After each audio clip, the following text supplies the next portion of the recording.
Hi everyone, welcome back to my channel Sakshi Saini makeover. So guys, आज मैं आपके साथ शेयर करने वाली हूँ फुल ग्रोथ आईब्रो ट्यूटोरियल। और जिसमें कि आप देख सकते हैं, पहले मैं आपको आईब्रोज दिखा रही हूँ कि किस टाइप की शेप है, किस तरह की आईब्रो है। सो गाइस, आप देख सकते हैं इनकी बैक साइड से आईब्रो की शेप प्रॉपर है, लेकिन इनर साइड से आईब्रो के स्टार्टिंग से आप देख सकते हैं कितनी ज़्यादा हल्की आईब्रो है। मतलब आप देख सकते हैं कि स्किन प्रॉपर दिख रही है। और इस तरह की आईब्रो को अगर आप थ्रेड से डायरेक्ट बनाना शुरू करते हैं और थ्रेड में अगर ये बड़े हेयर आ जाते हैं तो ये आईब्रो और ज़्यादा हल्की हो जाती है, क्योंकि कभी कभी हेयर निकल जाते हैं। तो आपको आईब्रो में जो ये एक्स्ट्रा हेयर होते हैं इनको कट कर देना है। और बहुत बिगनर्स ऐसे हैं जिनको समझ नहीं आता है कि फ्रंट से जो हेयर हम कट करते हैं उनको किसके हिसाब से करते हैं।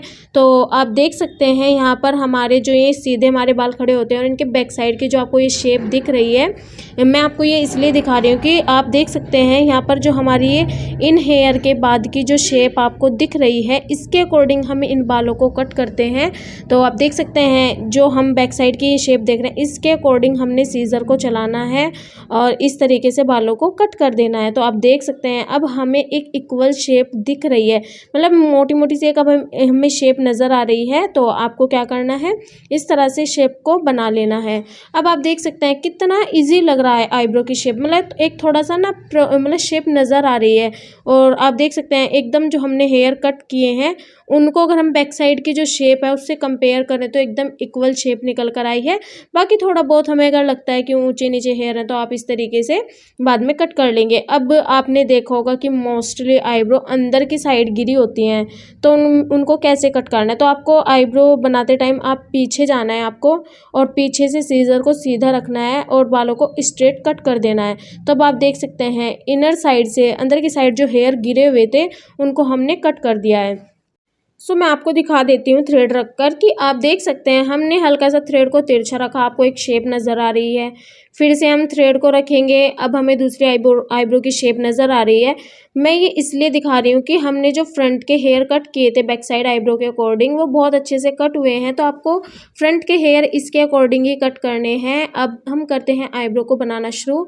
तो गाइज, जब हमारे सेंटर में कुछ हेयर होते हैं वो ऐसे होते हैं, कुछ इधर की साइड होते हैं, कुछ इधर की साइड होते हैं, मतलब डायरेक्शन अलग अलग होती है, लेकिन उसमें हमें थ्रेड को टर्न करना होता है। लेकिन सबसे ध्यान रखने वाली बात यह है कि आपको थ्रेड को इस तरह आईब्रो दूसरी आईब्रो तक जाने से रोकना है। अगर आप सेंटर से बालों को निकाल रहे हो, मतलब आपको एक दो बाल निकालने हैं तुरंत थ्रेड को रोकना है, एक दो बाल निकालने तुरंत थ्रेड को रोकना है। अगर आप थ्रेड को बहुत ज़्यादा लंबा चलाओगे तो क्या होगा, जो आईब्रो है उसके आगे से हेयर निकल जाएंगे और जिसमें स्पेस बहुत ज़्यादा हो जाएगा।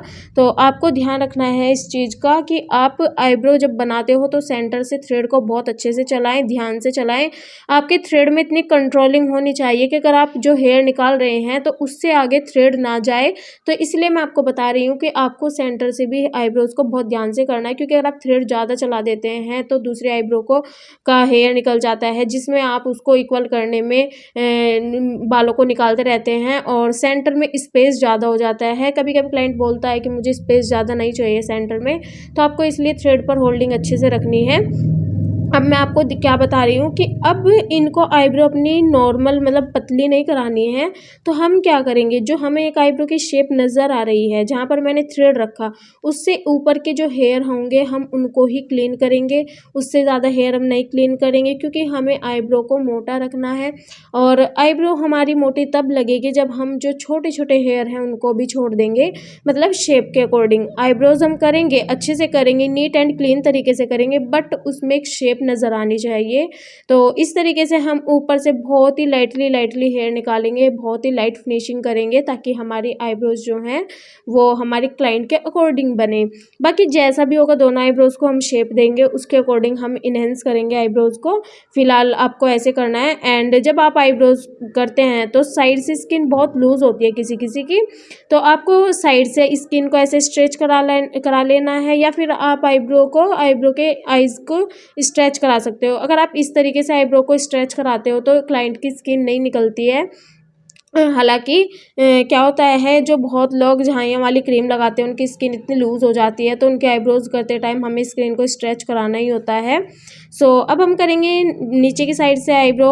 आपने देखा होगा गाइज़, बहुत ना पॉइंट से आईब्रो को पकड़ते हैं, बट मैं आईब्रो को पॉइंट से नहीं पकड़ती हूँ, क्योंकि मुझे कंफर्टेबल नहीं लगता है। अगर आप ऐसे आईब्रो करते हैं तो देखो, हमारा क्या है, जब हम थ्रेड चलाते हैं ना पॉइंट पर, तो हमारा थ्रेड इनर मतलब फ्रंट तक आता है, जिसमें क्या होता है, कभी कभी फ्रंट से हेयर निकल जाते हैं, जिससे आईब्रो ऊंची नीची हो जाती हैं। तो आपको क्या करना है, फ्रंट की क्लीनिंग करने के लिए, यहाँ से हेयर निकालने के लिए आपको जस्ट उसी के ऊपर से आईब्रो को पकड़वाना है और वहीं से आपको हेयर को क्लीन करना है। और अब आप देख सकते हैं, यहाँ पर भी मैं बिल्कुल भी बहुत ज़्यादा थ्रेड से हेयर नहीं निकालूंगी। और यहाँ पर भी आईब्रो करते टाइम आपको इतना कंट्रोल करना है अपने थ्रेड पर कि आपका यहाँ से थ्रेड चलने के बाद दूसरी आईब्रो तक ना जाए। अगर दूसरी आईब्रो तक जाता है तो दूसरी आईब्रो की शेप बिगड़ जाती है, जिसमें आपको बहुत ज़्यादा दिक्कत होगी। तो आप देख सकते हैं, अब हमने ये एक गाइडलाइन बनाई। अब हमें क्या करना है, जैसे हम गाइडलाइन के अकॉर्डिंग हेयर कट करते हैं, वैसे ही हम आईब्रो को भी गाइडलाइन के अकॉर्डिंग करते हैं। तो हमें ये जो हमने नीचे से हेयर क्लीनिंग की है, अब आपको ये शेप दिख रही है, इसी के अकॉर्डिंग हमें पूरी आईब्रो करनी है। तो सबसे पहले आप क्या करेंगे, दूर दूर से जो हेयर होंगे उनको निकालेंगे। उसके बाद अब आप जो हमने गाइडलाइन बनाई है, उस गाइडलाइन के अकॉर्डिंग पूरे हेयर्स निकालेंगे।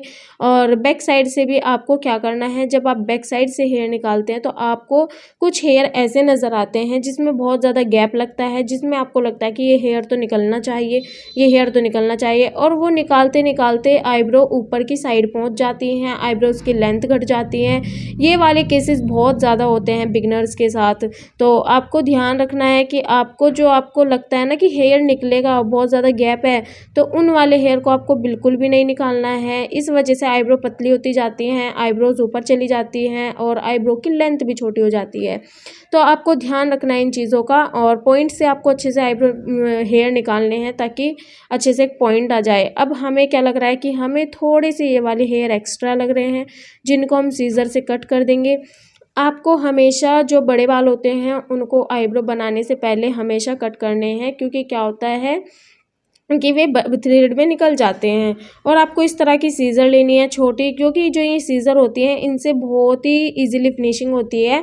और अब आप देख सकते हैं, मैं यहाँ पर ये बड़ी सीज़र लेकर दिखा रही थी, तो इनका फ्रंट थोड़ा चौड़ा होता है, जिससे छोटे छोटे हेयर की फिनिशिंग करने में दिक्कत होती है। और हमारी ये छोटी सीज़र होती है, इससे आप जितना चाहे छोटे फिनिशिंग कर सकते हैं, आईब्रो में बहुत ईजिली हो जाती है। सो गाइज़, मुझे हल्का सा यहाँ पर ये वाले हेयर एक दो ज़्यादा लग रहे थे, इनको मैं निकाल दूँगी ताकि हमारी शेप को और अच्छी शेप मिल जाए। थोड़ा सा ना इनको चाहिए था कि मुझे थोड़ा सा धनुषाकार वाली शेप चाहिए, तो उसके लिए हमारी आईब्रोज़ एकदम पॉइंटेड होनी चाहिए। उसके लिए आपको क्या करना है, हल्का सा इस तरह से उठाकर आईब्रो को बनाना है। और आप देख सकते हैं कितनी प्यारी शेप निकल कर आई है। ऐसे ही सेम हम दूसरी आईब्रो को करेंगे। आपको ध्यान रखना है, बहुत हल्की हल्की फिनिशिंग करनी है। जब आप फुल ग्रोथ वाली आईब्रो करते हैं तो आप डर जाते हैं कि इतनी मोटी आईब्रोज़ मैं कैसे बनाऊंगी, कैसे हेयर निकलेंगे, शेप गलत ना हो जाए, ये ना हो जाए, वो ना हो जाए। तो आपको घबराना बिल्कुल भी नहीं है, आपको सिर्फ एक ही टेक्निक याद रखनी है। पहले आपको ऊपर से लाइटली लाइटली क्लीनिंग करनी है, और फिर नीचे से आप थोड़े थोड़े करके बालों को निकालेंगे, धीरे धीरे निकालेंगे। जब आईब्रो शेप मोटी होती है तब आपको शेप नज़र नहीं आती है, लेकिन जब आप धीरे धीरे हेयर निकालते हैं तो उसमें आईब्रो पतली हो जाती है, जिसमें आपको थोड़ा सा आइडिया होता है कि हाँ अब शेप हम निकाल सकते हैं। तो आपको इस तरीके से ही शेप को निकालना है। जैसे कि अब आप देख सकते हैं, हम दूसरे आईब्रो कर रहे हैं, तो यहाँ पर हमने आईब्रो को बहुत ही हल्की हल्की फिनिशिंग दी। आप वीडियो में देख रहे हैं, हमारे क्लाइंट को मोटी आईब्रोज चाहिए, तो उसके लिए मैं कितने कम हेयर्स निकाल रही हूँ ताकि आईब्रोज मोटी भी बने और अच्छी शेप भी निकल कर आए। तो शेप निकालने के, अगर आप शेप बनाना चाहते हैं, आपको शेप बनाना नहीं आता है, तो आप मुझे कमेंट करके ज़रूर बताना। मैं आपको आईब्रोज़ की शेप बनाना सिखाऊंगी कि किस तरीके से आप शेप बना सकते हैं। सो गाइस, फिर से हमें आईब्रो को स्ट्रेच करना है। आपको थ्रेड ऐसे बिल्कुल भी सीधा नहीं रखना है। अगर आप सीधा ऐसे थ्रेड रखते हैं तो आपके आईब्रोज सीधी बन जाएंगी। तो हमें थ्रेड को हल्का सा तिरछा रखना होता है। बैक साइड से जब हम आईब्रो करते हैं, हमारा राइट हैंड नीचे की साइड होता है, लेफ्ट हैंड हमारा ऊपर की साइड होता है, तब हमारे जाके फ्रंट से हेयर निकलते हैं। जैसे ही हम क्या करते हैं, आप देख सकते हैं हमें यहाँ इस गाइडलाइन मिल चुकी है। इस गाइडलाइन के अकॉर्डिंग ही हम पॉइंट से हेयर निकालेंगे। हमें क्या करना होता है, जो हम ये थ्रेड से सीज़र बनाते हैं ना, इसमें हमें एक एक बाल अंदर लेना होता है। पता क्या होता है, बिगिनर्स को समझ नहीं आता है कि हम थ्रेड के अंदर बाल कैसे लें। तो आपको बाल कैसे लेने हैं, जो हमारा ये सीज़र हम बनाते हैं, जो हमारा फ्रंट शुरू होता है, इसके अकॉर्डिंग हमें बालों को इस सीज़र के अंदर लाना होता है। जब इस सीज़र के अंदर हेयर आ जाते हैं तब उसको आपको थ्रेड को मूव करना होता है ताकि हेयर निकल जाए और पेन कम हो। इसके लिए आपको क्या करना है, आपको थ्रेड कभी भी स्किन से उठाकर नहीं चलाना है। अगर आप स्किन से उठाकर चलाओगे थ्रेड तो क्या होगा, हेयर खींचेंगे और खींचकर जब निकलेंगे तो बहुत ज़्यादा पेन होगा। और जब आप हेयर को निकालोगे, बिल्कुल स्किन से लगाकर आप निकालोगे तो हेयर क्या होगा, डायरेक्ट अपनी जड़ से निकलेगा, जिसमें थोड़ा सा पेन कम होगा। तो ये मेरी अपनी पर्सनल टेक्निक है जिसको मैं आपके साथ शेयर कर रही हूँ कि अगर आप स्किन से लगाकर थ्रेड चलाते हैं तो पेन कम होता है, और अगर आप स्किन पर थ्रेड लगाकर और फिर उठाकर जब चलाते हो तो पेन ज़्यादा होता है। सो गाइस, आप देख सकते हैं बातों ही बातों में हमारी सेकंड आईब्रो भी कंप्लीट हो चुकी है। और जो हमें नीड थी फिनिशिंग करने की आईब्रोज में या सीज़र से एक्स्ट्रा हेयर कट करने की, वो हमने कर दिए हैं। और इनर साइड में ना नीचे की साइड हेयर निकालने में बहुत दिक्कत होती है यहाँ से। तो आपको क्या करना है, आपको नीचे से आईब्रो को स्ट्रेच नहीं करना है, केवल आपको ऊपर से स्ट्रेच करना है, क्योंकि हमारी स्किन यहाँ की नीचे की साइड है। तो उसको हल्का सा उठाने के लिए हम ऊपर से स्ट्रेच करेंगे और तब हेयर हम निकालेंगे। अब हम यहाँ पर करेंगे फोरहेड। तो फोरहेड करने के लिए आपको क्या करना है, आपको बहुत ज़्यादा बड़े बाल नहीं निकालने हैं जिससे फोरहेड बड़ा लगे। तो आपको नीचे से आईब्रो को स्ट्रेच कराना है किसी दूसरे क्लाइंट से या फिर किसी दूसरे बंदे से या फिर क्लाइंट से। आपको क्या करना है, उनको बोलना है अपने हेड के ना छोटे छोटे जो बेबी हेयर हैं उनको ऐसे पीछे की साइड ऐसे हाथ रख के रोक लें ताकि वो थ्रेड में ना आए। क्योंकि जब बड़े हेयर थ्रेड में आ जाते हैं तो क्या होता है कि फोरहेड बड़ा लगने लगता है। तो आपको क्या करना है, इस तरह से तीनों साइड से आपको क्या करना है, हाथ रखवाना है बड़े बड़े बालों पर ताकि थ्रेड के अंदर ना आए। और आईब्रो को स्ट्रेच ज़रूर कराना है ताकि हेयर अच्छे से निकल जाए, स्किन ना निकले, पेन थोड़ा कम हो। तो आप देख सकते हैं अगर फोरहेड नॉर्मल लगे तो आपको बहुत ज़्यादा हेयर नहीं निकालने हैं। सो गाइस, बिफोर आप देख सकते हैं, आफ्टर आप आईब्रोज देख सकते हैं कितनी प्यारी शेप निकल कर आई है और कितनी अच्छी लग रही है। सो प्लीज़ अगर आपको ये वीडियो अच्छी लगे तो प्लीज़ लाइक करना, शेयर करना, कमेंट करना और चैनल को सब्सक्राइब कर देना। Thank you.